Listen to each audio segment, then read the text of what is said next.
शोध कर्म और स्मार्ट कर्म जो भी हमारा शास्त्र कर्म है, वो उन कर्मों को आचरण करते हुए उनके समान उनके 100 बेटे हुए। अब ऋषभदेव जी की कथा में भी आया कि 100 बेटे हुए, और उधर धृतराष्ट्र के भी 100 बेटे थे।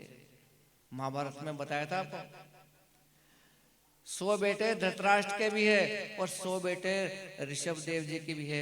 जब हमने महाभारत में कहा था कि आपके भले 4 बेटे हो, चारों को समय के अनुसार न्याय कर देना, अंधे मत बनना, बहरे मत बनना, तो महाभारत नहीं होगा। और ऋषभदेव जी के चरित्र में बताया गया कि उनके भी 100 पुत्र हुए। उनमें से सबसे महायोगी तपस्वी जो थे वो भरत जी थे। कहते हैं कि उसी के नाम से पूरा भारत खंड का राज हुआ है। अब 100 बेटे होना, धृतराष्ट्र यदि अपने बेटों को सामने बिठा करके 100 बेटों को कुछ उपदेश देते, ज्ञान देते, तो कभी महाभारत नहीं होता। लेकिन यहाँ पर ऋषभदेव जी ने अपने 100 बेटों को बिठा करके उनको ज्ञान दिया। हमको अपने परिवार को, जो बुजुर्ग हो, परिवार को बिठा करके उनको सत्संग करना चाहिए, ज्ञान चर्चा करना चाहिए। यदि आप अपने बच्चों को, परिवार को समझाओगे तो वो समझ जाएंगे कि हमारे पिताजी ने कहा, दादाजी ने कहा, काका जी ने कहा। क्यों? कि वो उनके दिल में उतरेगा, कोई पड़ोसी समझाने नहीं आएगा। बड़ी सुंदर बात बताइए ऋषभदेव जी क्या कहते, नायम देहो देह भाजाम न लोके कष्टान कामान हरते द्विजभुजाये तपो दिव्यम पुत्रकायेन सत्वम शुद्ध्यस्माद् ब्रह्म सौख्यंतवनंतम।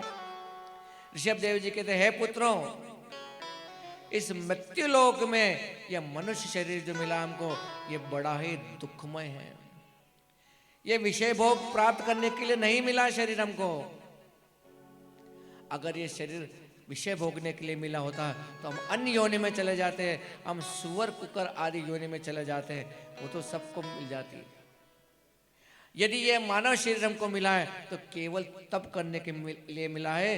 इसे तप करो, तप करोगे तो तुम्हारा अंतःकरण शुद्ध हो जाएगा, और यदि अंतःकरण शुद्ध हो गया तो समझो कि हमको ब्रह्मानंद की प्राप्ति होगी।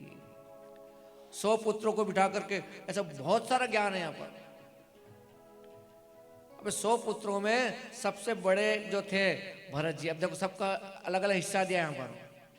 जो समझदार थे सबसे, उनको 100 बेटों में से भरत जी बड़े थे, उनको अजनाब खंड का राज दे दिया।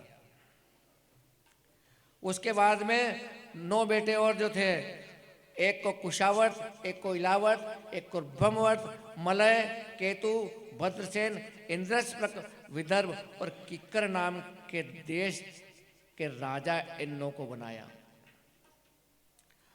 अब बचे थे 90 राजकुमार बचे थे।